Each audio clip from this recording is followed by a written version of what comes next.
Everybody wants to know what I would do if I didn't win. I guess we'll never know.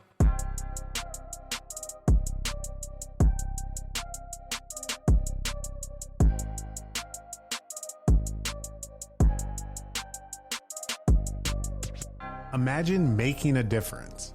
No, imagine being the difference. The difference between I can't and I can, or I won't and I will. The reason someone chooses to wake up and strive for greatness. In life, it can feel like everything is working against you. Let's defy all odds and break generational curses. This is Overstepping Poverty with Daquan and Zacchaeus.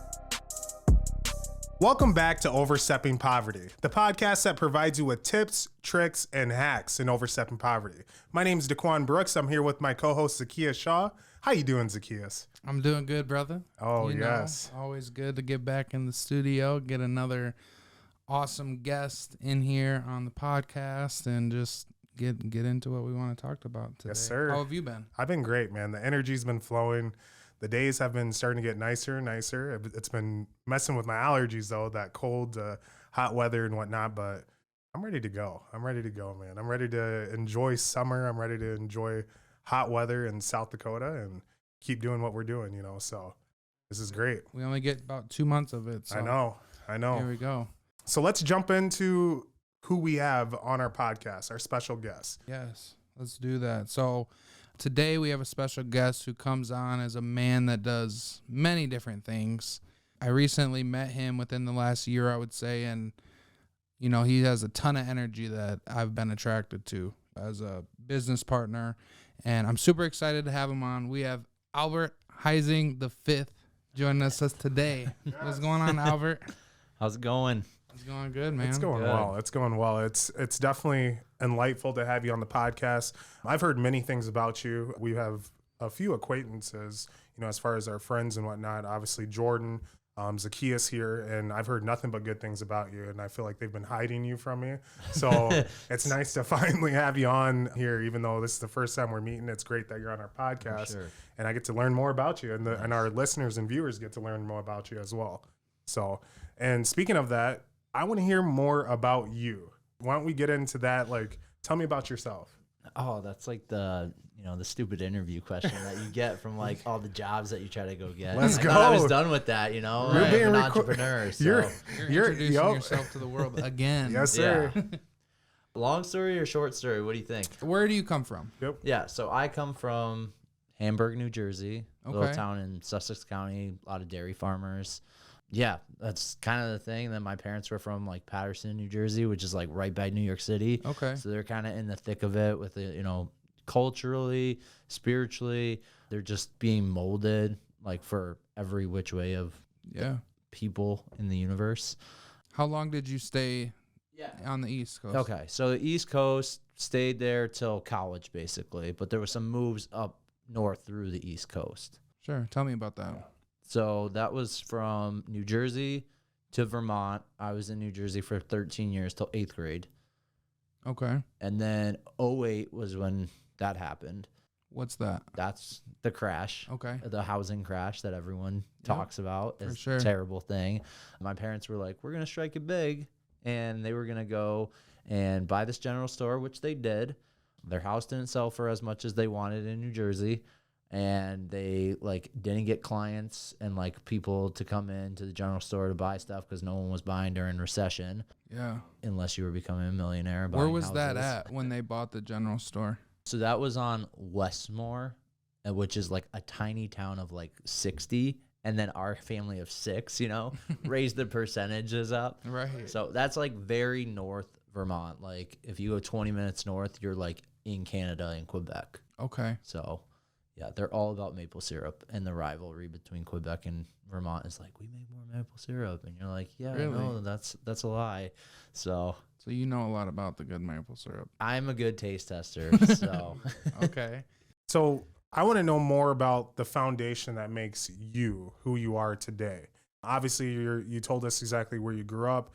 I want to know about your parents, because there's usually 2 types of individuals. There's individuals who learn from their parents and they become pretty much how hardworking their parents are or anything like that. Or they take a different route where if their parents aren't exactly in that position as far as hardworking and they learn from someone else and become super hardworking, super dedicated to what they do. I want to know what your parents did because I feel like you've learned a lot from them as well because I've heard a lot, what you do. So, Yeah. So growing up, mom worked at like a BP oil place, was like doing some stuff in the futures with there, made really good money. Then was like, hey, your dad works as a graphic designer, entrepreneur, owned his own business. So she was like, hey, I want to go be mom and go get my degree in teaching. So it was like really big like shift. And then she was like, hey, how do we live our rich lives? It might not just be like tons of money from the oil company. Maybe it's kind of doing our own thing and then going from there. So my dad, he never like worked out in the morning. Like when you talk to your parents, you're like, hey, you getting up early to work out and like get a daily meditation on. Like that stuff like never happened, which is kind of weird. But they just kind of showed it in their actions of like their work ethic, right? That they got from their parents, which would be back in the 20s when Great Depression was going on. So the grandparents are always like, hey, you need to like work hard and hard work pays off always is like kind of like the mentality that they had. Yep. And that's kind of just like what instilled in me is like they went to do their own thing. He was an entrepreneur. They knew how to take risks. I think my first job, I started like putting stamps on envelopes for my dad like at like 10. I don't know if that was illegal or anything. Right. But, and then just from then on, I was like always working every day. Kind of like, the farmers. Once you're young enough or old enough to do one of those tasks, that you just do it. Yeah, you're a helping hand. Yeah. So, Sure. And then I think the bankruptcy thing was a big piece. So like when we went up to Vermont and I talked about that general store, Recession, '08, we went bankrupt from that. And it was like, hey, we're going to go live in a 1-story like hallway apartment with like 6 of us. My sisters, all 3 of them were in a room by themselves. We were in a room, then my parents were in a room, and then the kitchen was a hallway, and then there was like this big area for living and dining. And my parents were like, I'll never forget it. They were like, hey, we're going to have a foreign exchange student live in your room. And I was like, dude, my sisters have 3 people in that room, and we were going to add another person. What's going on? Right. And we just like, I went and got a job at a grocery store, and my parents were like, hey, any funds you can give to us to like make rent, get by with bills, like, can you please help us out? So like all I did was pay for my iPhone and help my parents with bills. That was it. How old were you when that happened? 15. So I got financially educated very quickly, so Yeah. You learned that lesson through that. having Yeah, to help big provide time. like that. yeah. How does that translate to what you do now? Like those same things that you went through, how would you say that's changed you Yeah. as an adult? I mean, I talked about it before we got on, but like you can't have the rainbows without the storms, right? And that was one of those storms that like now I'm seeing some of the rainbows, right? Like I got into real estate, which is a little bit crazy. People were like, dude, you went bankrupt from real estate with your parents. Yeah. Why are you in real estate? And it's just like there was so many bad banking practices back then that like, so I should back up. When I graduated, I went to Dordt College from 2012 to 2017. I did a victory lap, right? Okay. Yeah. So I was kind of dumb and I scored like a 17 on my ACT. So like, I mean, I still got in and I just was a bad test taker. It was like, hey, hard work pays off. So the big thing about getting into real estate is I started in banking right after college. So I understood what's going on in the banking world. So like everyone right now is saying banking is going to crash because of this whole Silicon Valley Bank. Yeah. Well, it's really they had bad risk management and they shouldn't have been buying those mortgages that they were gobbling up at such a lower percentage. So like it's not really that there's a crash. There's going to be a few more banks that kind of hit. I think today even there was one out. I think it's like bank number 4, just bad risk management practices. So, and then I was like, hey, what is the best way to create wealth? Different than being rich, right? Wealthiness and richness are 2 different things, I think. A lot of people equate them to the same. Mm-hmm. But what's going to help me be wealthy, but also give me my rich life of flexibility. I don't got to work an 8 to 5. Not to say that there's no grind, right? I'm grinding every day. I probably got like 5 irons in the fire. That's just entrepreneurship life. So. Right. So I want to talk to you actually, since you brought it up, and those definitions, because you say a lot of people kind of relate them together. What would you say is the difference between living like a rich life and living a wealthy life? Mm-hmm. Yeah, I think there are a lot of people out there that think rich and wealthy are the same, and how they're different is wealthy is like, hey, I might not have any like values, morals. I just know how to do one thing really, really good. And then they like get it, they obtain it. They're like, I got all the money in the world. And then they go, oh, I'm not as happy as I thought I'd be. It's almost like Scrooge, you know, when you're watching A Christmas Carol and he's like counting, collecting everything. And then all of a sudden, like he like goes to money instead of takes the girl. And then he like goes away from his friend who dies, Marley guy, which is the name of my daughter, actually, which is kind of crazy. But anyways, he like just pushes all those things aside and then goes, wow, I'm not happy. Whereas like if you're living your rich life, you can have some of these things and have some money too. It's not like you have to have all of it. It's the saying of like, you can't have your cake and eat it too. It's almost like, well, you can have some cake. You just got to like work out and shed off some pounds too to balance it all out. Portion it out. Yeah. You know? For sure. Absolutely. I like that. That's been a question that a lot of people have asked, you know, the difference between wealthy and rich. And I really like your understanding on that. Just because like as far as the point of view that I see as well is wealthy is, I mean, when you need something like a necessity or anything like that, you can go and purchase that necessity. And I feel like you're not in a huge like struggle. That's what like wealth is. Rich, I mean, if you're rich, you can do all these things, but here's what I think of someone that's rich. Someone that only puts their time and dedication into that one thing, and that's the green, that's the guap, that's the money. That's all that they're looking at. They're not that family-oriented person. They're not that what comes first. The money doesn't come first in my aspect of where I want to be wealthy. The one thing that I want to come first is my family and their needs, Yep. you know, on that. So that's kind of my perspective on that. So Yeah. I would say mine is more of a literal sense. With wealth, I look at it as being able to really choose what you want. That's what I look at wealth as, is like, okay, this is how I'm setting up my life. These are the things I'm going to be doing. And that doesn't mean that you're not working or doing stuff like that. But when you're wealthy, I feel like you really get to choose. Now, rich life, kind of taking those two things, and I think the differentiator with it is when you're rich, you may have a lot of money, you may have a lot of things, but you still have to be doing something. You have to be there, or you have to be present for those things to continue to happen. Whereas wealth, I feel like the things that you've set up in your life allow you to do really whatever you want and help you grow in that way. He's got me thinking. I'm like, do I like that?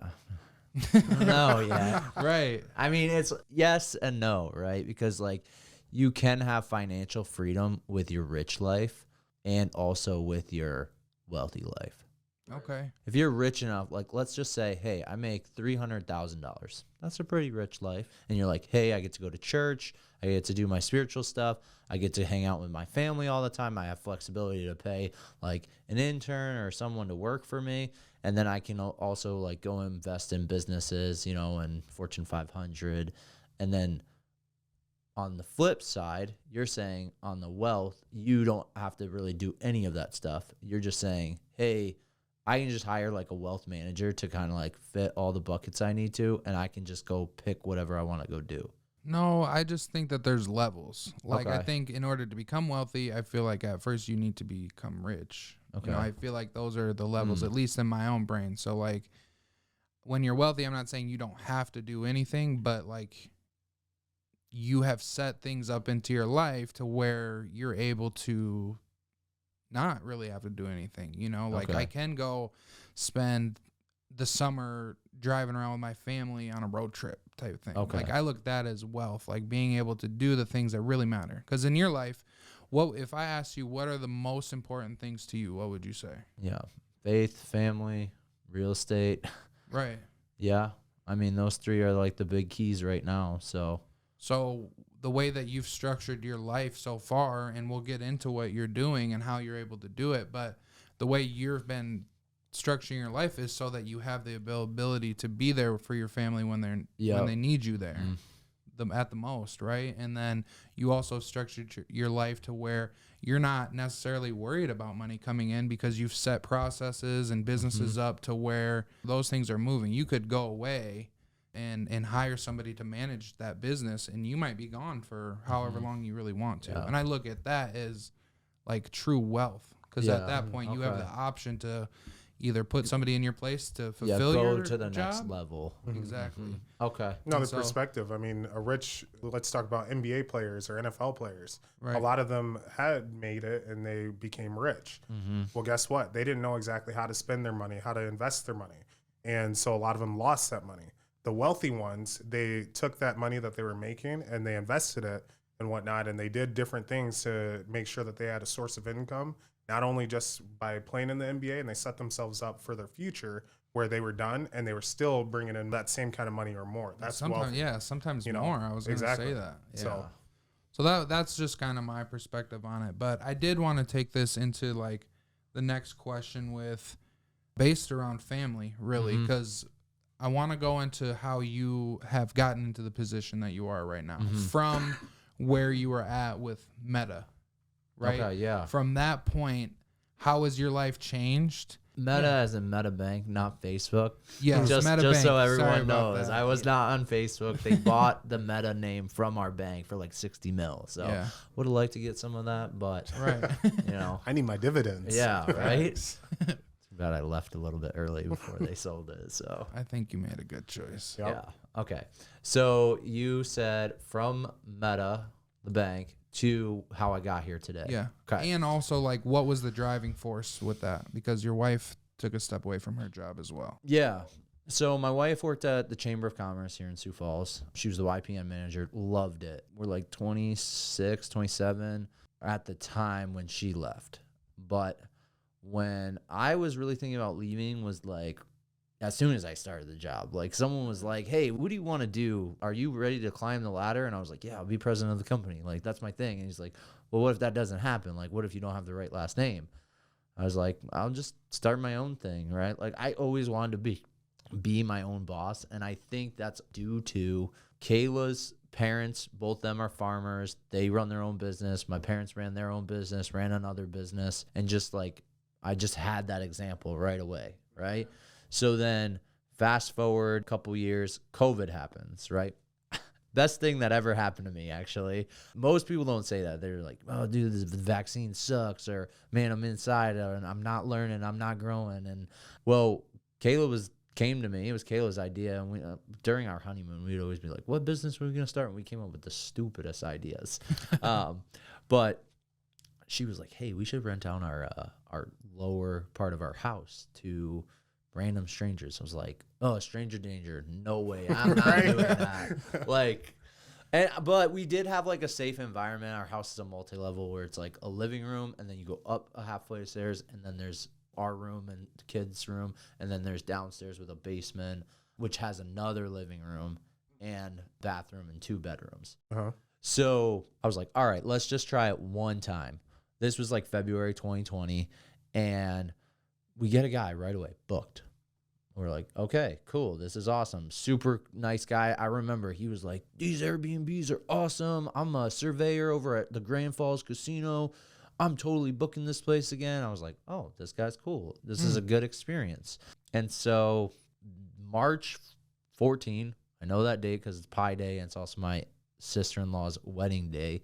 But basically, that's when like the shutdowns happened for everyone. Okay, yeah. And we got like crickets. And I was like, oh, Kayla, I don't think this thing's going to work out. What are we going to do?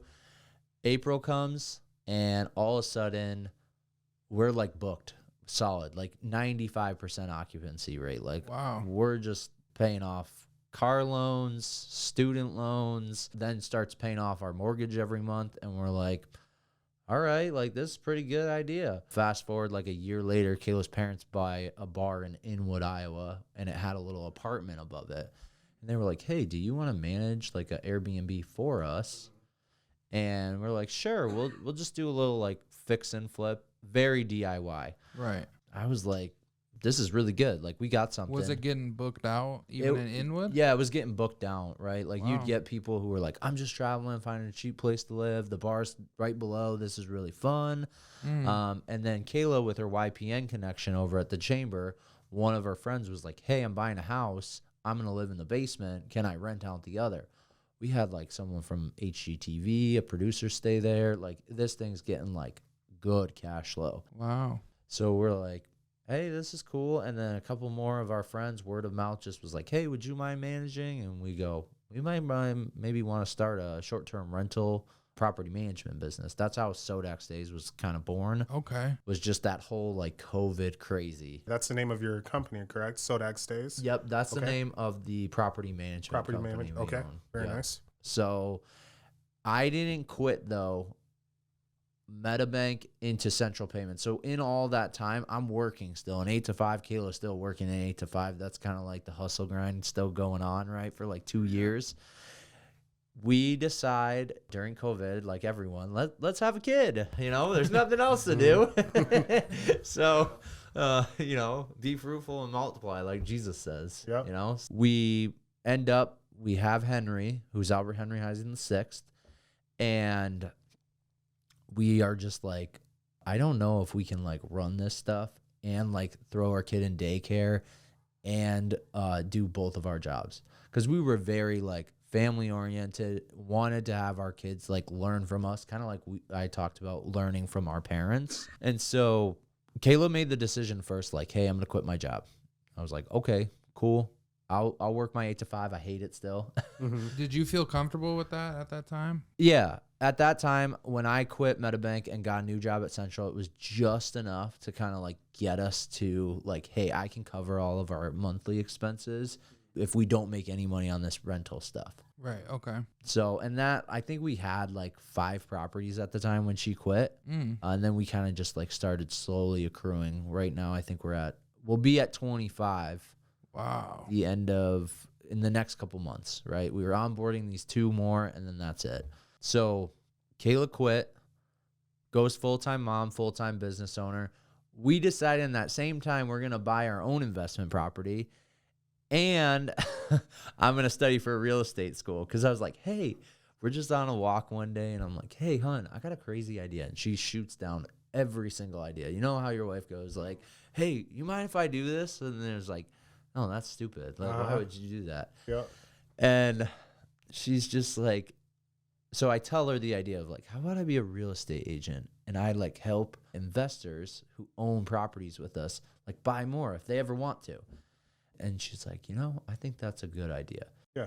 Lo and behold, I didn't know it's like 1,000 hours of education. Then you got to take 3 different tests. Then you got to do continuing education all the time.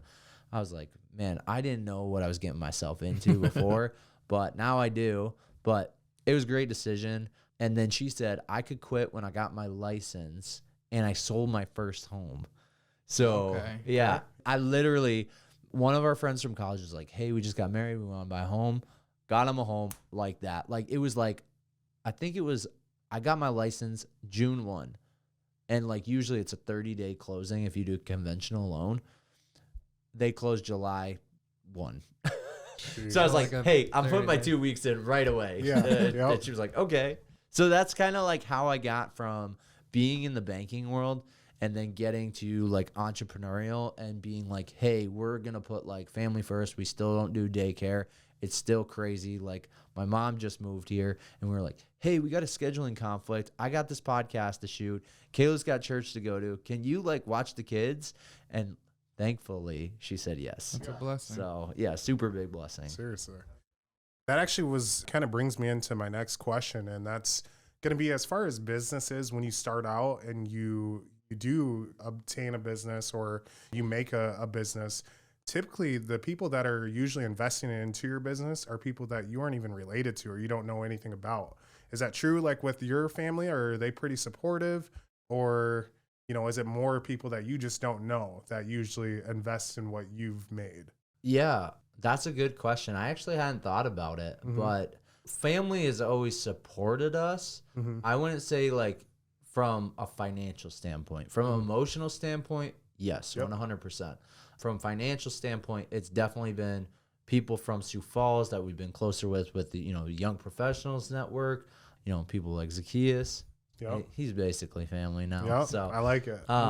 but yeah, I mean, I really haven't thought about it, but emotionally, family is always there, but from financial standpoint, definitely people from the community. So, I mean, that's why I believe in Sioux Falls community. So, and that's one thing that we actually talk about as well. I mean, in each of our episodes, we always say, you can't do it on your own. It takes community.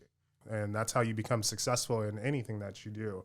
You have your supporters, outside supporters as well. And we've seen it in our business and what we are building as well. We've seen so much outside support. And I'm not saying that our family doesn't support us.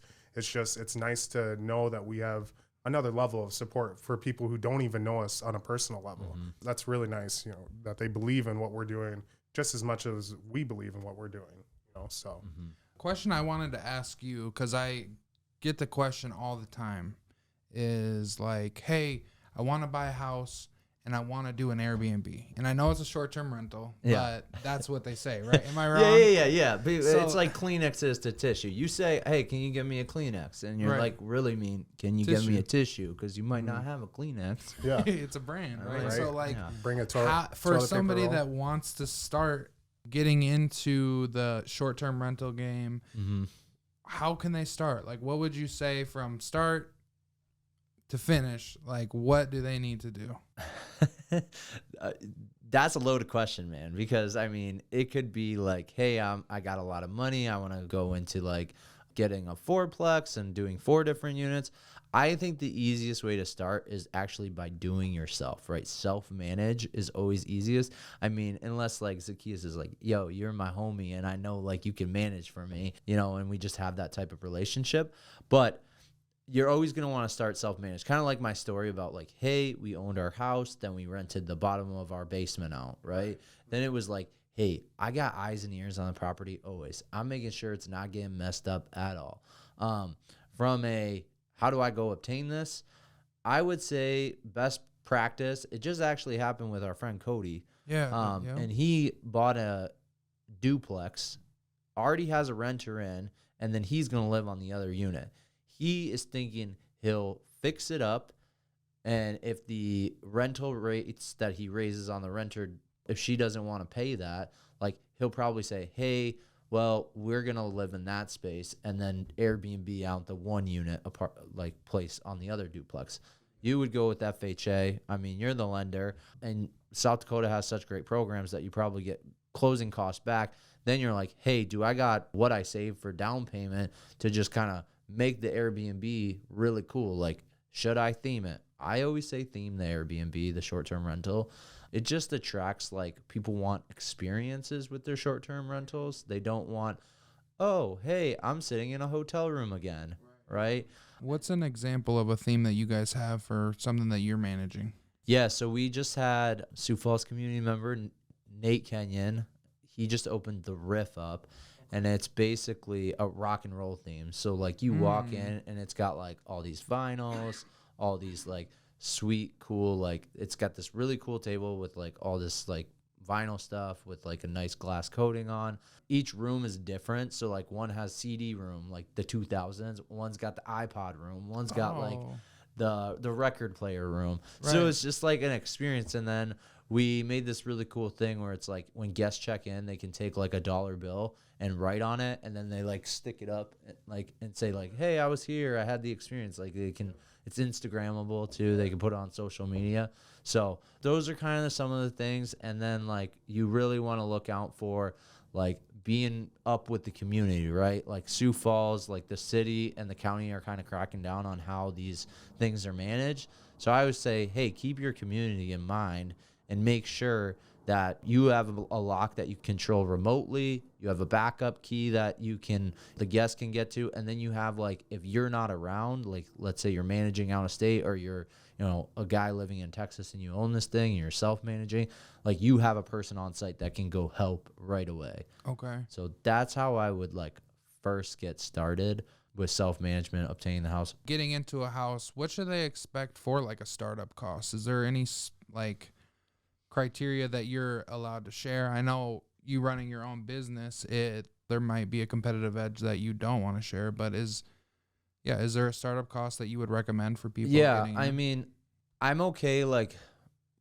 to get people to give you business, you have to give free stuff away all the time, right? So like, people could just go on Google and say like, hey, what do I rent an Airbnb or a VRBO or a short-term rental out for? They can look that up, or you could just make it really easy for them and be like, wow, this guy saved me like 2 hours of my time. Maybe I should go talk to him. So there is like a couple of tools we use. There's one called AirDNA that like shows like all the properties within Sioux Falls, and you can see how much stuff is renting for a night. Oh, wow. So then you can see that. You can see their occupancy percentage. So if you're like, hey, I need to buy a $230,000 home and it needs to break even at 30%, am I going to get that in the wintertime? Probably, but it's short-term rental, so it's volatile, right? There's always risk involved, right? Yeah, for sure. Yeah, so you could get that storm and, you know, not get that rainbow, but usually you get the rainbow somewhere else, right? It might not be financially, but it might be like, hey, emotionally, that was so good for me to learn on like not taking as big of risks, right? And then I think the last thing I would say is just like everyone always forgets like furnishing budget.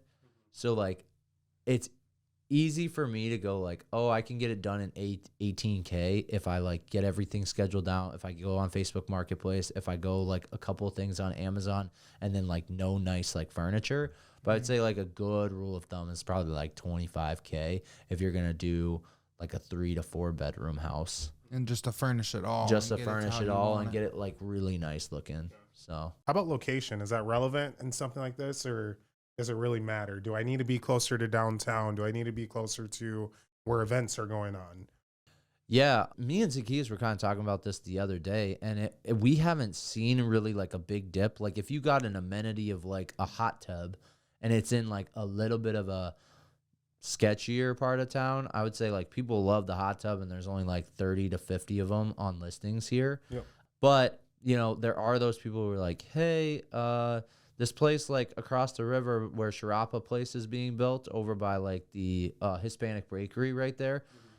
Not the greatest part of town, but like we had one Airbnb that we managed. We no longer do anymore. They're still great people. They're booked like because it's such easy walking distance to downtown. The neighborhood might not be best, but also you got to think about it in long-term investment. If I buy this place, it's in a little sketchier part of town. Is it going to be gentrified? Is it going to be fixed up? In like that part of town specifically, you're looking at Sharapa Plaza going up, and like that's right next to those houses. So you're like, probably gonna like be like fixed up and good to go in like 5 years. So if you're like, hey, I can deal with like a couple of guests throughout the 5 years that it's gonna give me a hard time or a bad review, Yeah. I'd say go for it. But like sometimes it's not always worth it. So. Absolutely. My next question for you is, you're a man of, many hats. You do quite a few things. Managing 25 rental properties. You're very faith-based, family-based, obviously family-oriented. How's your work-life balance? How do you manage that? Yeah, I think I'm doing a better job of it over the last like 2 days, I'd say. Yeah. Perfect. It starts. That's it starts relatable. Yeah. But I had this my mom bought me this Tim Tebow devotional, and she bought Sacred Parenting, and I just went through the Sacred Parenting one, got to the Tim Tebow one, and it was just like smaller bites that I could really like focus on. And the big thing is like everything you're trying to get done all in like 2 or 3 days. Like what happens if it gets done in day 5? Mm-hmm. Like here's an example. I'm trying to schedule out social media for the month on my real estate side of business. And it's not like anyone's telling me, hey, it's got to be done on the first of the month, or like you get an F or you don't get paid. I'm not getting paid either way, right? I'm only getting paid if we get rentals or if we get a house bought or sold, right? Like that's the big thing. So like yesterday we were just talking, we were back from a trip. We went to Detroit, and Henry and Marley were both sick. And Kayla was like, hey, these guys are both sick. I'm going to have a terrible day, blah, da, da, da. And then that, like, there was something that just switched in me and was like, hey, I'm just going to drop everything and I can help you out. And ended up like me and Zacchaeus had this guy who really wanted a duplex, like, and we just got something under contract. So it's always good to push, right? But when you take those like times to self-reflect and understand like, hey, how can I do a better job of being like, not just, hey, let's get money and provide for my family that way, but through emotional or spiritual things. Yep. It's always going to come back to you. Isn't it crazy how when you let stuff go and you stop trying to force things, they start flowing to you? It's nuts. Yeah. We had that conversation probably about a month ago. And I catch myself in that too, where I'm wanting to go, and I focus on getting the money and doing all that, and then it's like, dang, I'll take a day with the fam and realize, dang, I didn't know how much I needed that to continue going forward and all of the other things I want to do as well. Yeah, and it's okay to just give yourself grace. Like, I mean, Zacchaeus, you know, like I push all the time. I'm like, hey, I'm going to wake up at like 4:30 and like get all these things done. And then, you know, I'm pushing that like, let's say a month straight. And I'm like, nothing's happening. And then you're like, dude, take a break. Like, it's okay. And then all of a sudden I take a break and it's like, hey, this guy just called and wants to buy a house. Yep. It's You know? crazy. I love it. So, I love it. Well, now's the part of our episode where we actually open it up to roundtable. This is going to be where you're able to ask us questions, you know, things that you want to know about us, you know, things that you've been kind of holding in to ask during this entire episode. So why don't you fire away? you guys didn't like give me any, like anything. So, but I did think about this very like deep on the drive over here. Okay. So like I listened to this guy, his name's Ed Milet. He's one of the biggest like podcasters in the world. And I was like, he was talking about road less traveled and this Robert Frost thing.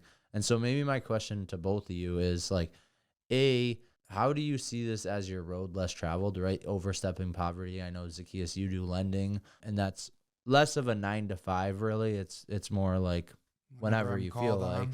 And then for you, you're at $1 billion, right? And Yep. that's more of your typical 9 to 5. Like, how has this kind of journey been for you, and how does it feel like a road less traveled and for success? I can answer that first. For me, it became a hobby, and hobbies you just do kind of on your own time. And especially when it comes to hobbies, you feel very invested into it.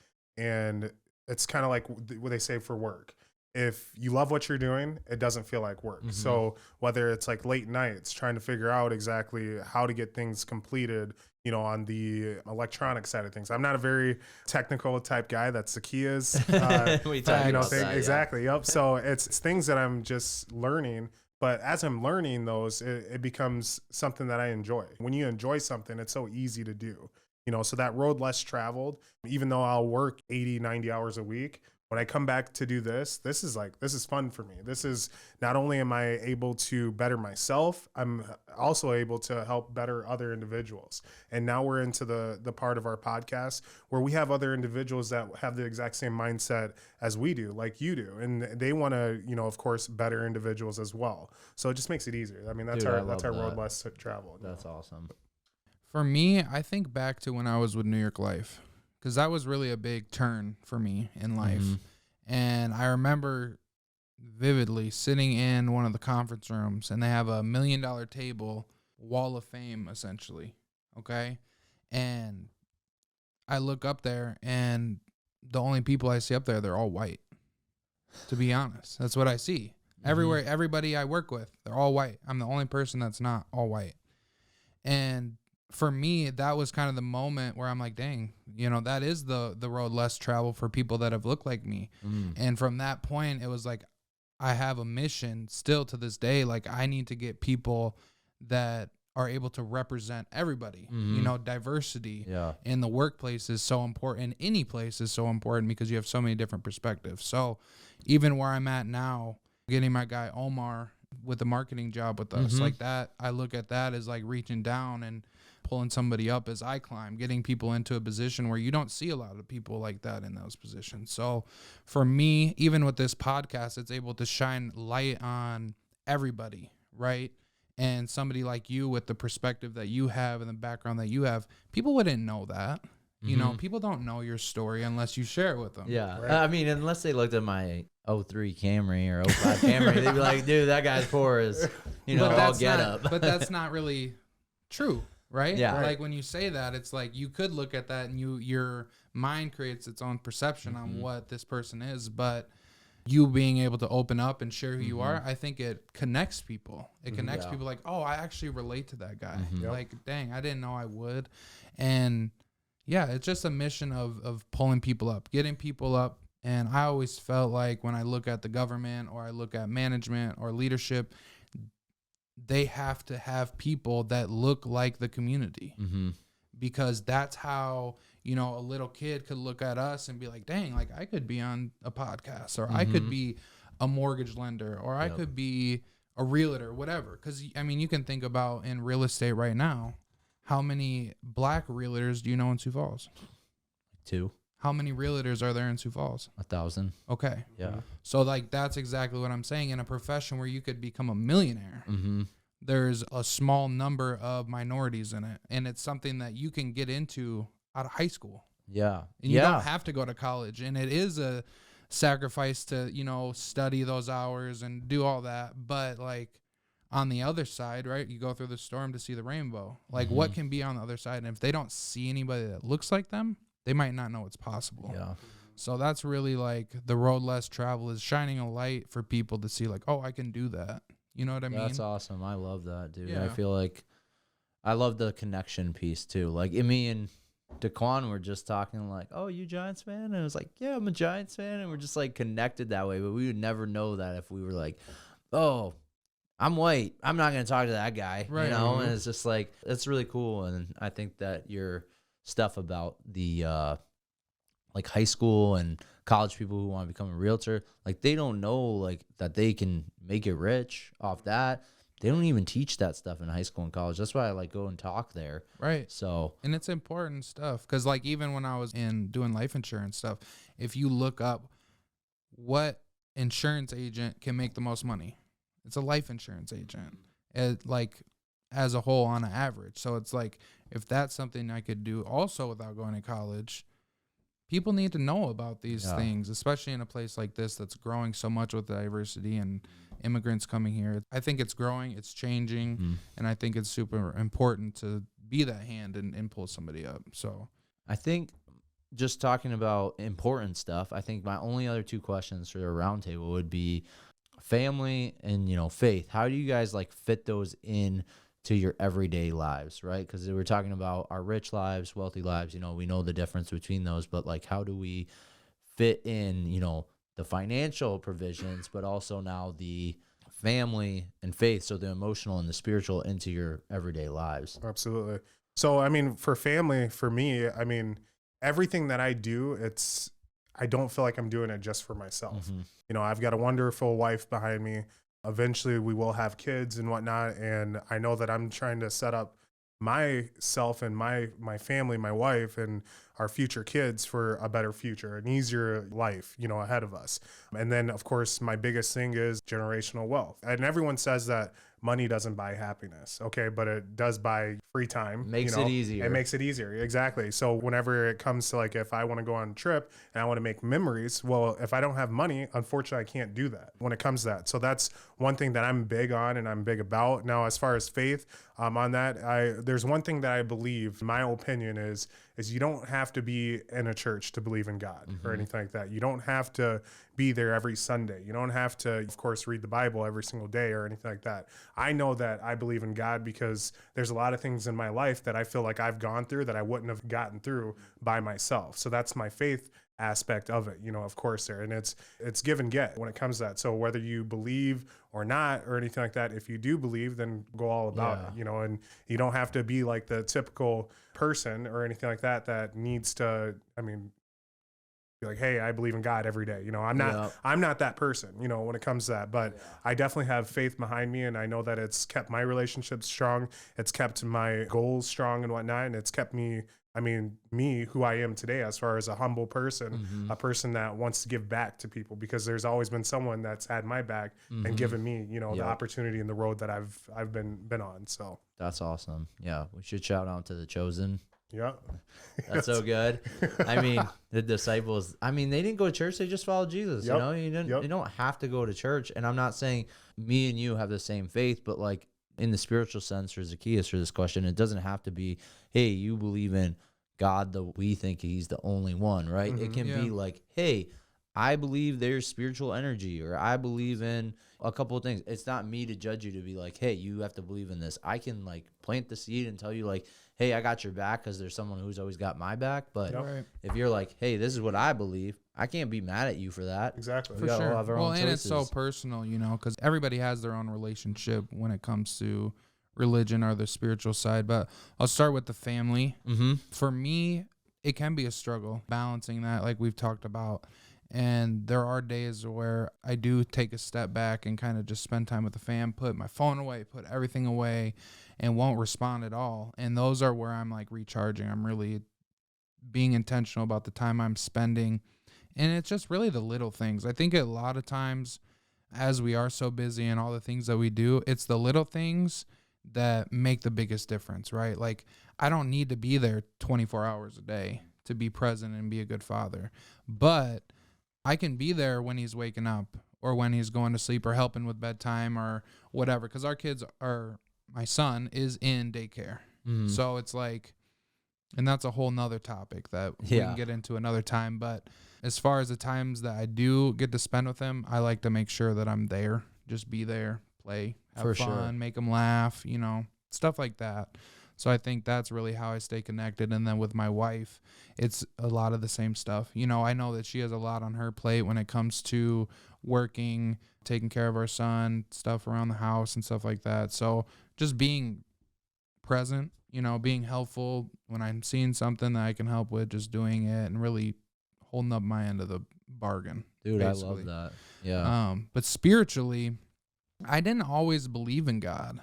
I went to O'Gorman for 2 years, my junior and senior year, and that was really my first time. Not that I was exposed to religion or Jesus or God or anything like that, but the first time I was like there. Like, I'm in a Catholic school.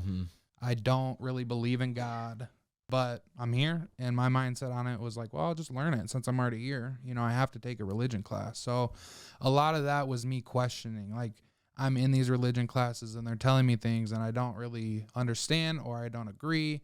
So I would ask questions, and a lot of it for me was like, I just want, like, it has to make sense to me. Like, it has to make sense to anybody that believes in anything, right? Or they have faith, and that's why they call it faith, because it doesn't always make sense. But for me, it started to become apparent, and it was more of like a mindset shift on like changing what society had made me think God was, and then believing, like, doing my own self-growth and being like, dang, like, I remember it was like, God, my thought is, if God made everybody in his image, then you are a God to me. Like, inside of you, you are a God, because you have to believe in yourself. And when you do that, you're able to do what? Pretty much anything. Yeah. You're a creator. Yeah. You're all the things that God or the Bible will tell you that God is. Christian means little Christ. So yeah. So that's really what I think is like, there's a God or a goddess or whatever you want to say inside of each person. And I think the more that you believe in yourself, you're able to bless the people around you. And that's also, there's just things that happen also where it's like, how does that happen? Like, there has to be a higher power or something. We were talking where it's about like, that a couple this months doesn't ago. really make sense, is that thing, but it's like, I know that something's happening that I just can't even wrap my head around. Things are all like interconnected, I feel like you have a good attitude about something, and then all of a sudden it's like, oh, this cool thing happened. And you're like, how the heck is this thing connected to that thing? And I don't know how it works, but there's a reason for everything. So For sure. But yeah, I just wanted to ask those questions so like we like all know like what's like enriching our lives out of like poverty, right? Sure. Not just the financial riches. So Absolutely. What would you say, the last question I would ask is, like, when you do think of overstepping poverty, and not just the podcast, but as like a whole, when you think of overstepping poverty, what does that mean to you, or what do you think of? Yeah, I think when I get all the inputs from, you know, self-help, wife, the Bible, right? All of those things, I just am like, hey, there's a journey we're on, and you got to climb that mountain. And when you get to the top of the mountain, you're not done. And like you go out on the top and you go, oh, hey, there's like 1,000 other mountains I got to go climb, or which ones am I going to choose to climb? Right. And so it's like being okay with, hey, life is a grind, and you got to be like, have a happy attitude about it. You got to like make sure that you can fit in faith, family, friends. Right. So I think that's like my whole thing of what I think about overstepping poverty is not just like I was poor financially and now I'm like kind of making it, right? But I'm living that rich life, and like I know it's a grind every day because it's a journey the whole time of life. Yeah, Absolutely. for sure. Absolutely. I like that insight there. And actually it kind of brings us into our next thing, and it's more on you, you know, as far as what you would tell yourself, the younger you, the 16-year-old, 15-year-old you, what you need to do to become successful, or what you define as success. So those tips, tricks, and hacks. Okay. Put me on the spot again, right? Oh, yeah. First thing, I've heard a lot from a lot of successful people, but I would go tell my 15-year-old self this, like, be okay with waking up every day, because it's like robbing the bank when no one's there, right? Like, you can wake up like at 7 o'clock and then you get to like 10 o'clock at night and you're like, oh, I should go to bed. But like, there's someone who's going to work till 12, right? But you probably have enough energy to work till 12. It's those people who are like, hey, I'm going to get 5 or 6 hours of sleep, wake up at 4:30, 5 o'clock, rob the bank when no one's awake. Like Zacchaeus today was blowing up my phone like, hey, can you get this stuff done for me? And I was like, yo, I got all this stuff done. Then I was like, I didn't wake up early enough. I didn't go rob the bank when I should have. So that would be the first thing. The second thing is always just like, tell your wife you love her, and just like that she's always right. It's not about winning. It's about just like, hey, am I going to sacrifice when I am supposed to, like I said in my marriage vows? And most times, like, it works out in the end anyway. So even if you are right, it feels way better. Number 3, always have like self-reflection or meditation. I actually got into this like a couple of years ago where I was like, I'm going to read more. And like my mom had been harping me. She's got 2 masters in American and British literature and a doctorate in creating curriculum design for professors. So like she is very well versed, and she would always be like, you should read more. You should read more. Come 26, 27 years later, it took me like, oh, I'm going to read more now. Yep. Well, I read like 3. I was like, I'm going to do 3 books. That was 26. 27, I was like, I'm going to double that, right? And I was like, didn't. I got like 2 books. I was like, what is going on? Got to this year, and I was like, I am going to read more. It actually became therapeutic, but I found if I try to read self-help books the whole year, I burn out, right? I need like something entertaining, because like your brain needs to learn new things and it needs to be entertained. It needs to have like a dopamine hit of some sort. So like that's been like a therapeutic thing, and it gets me away from screen time.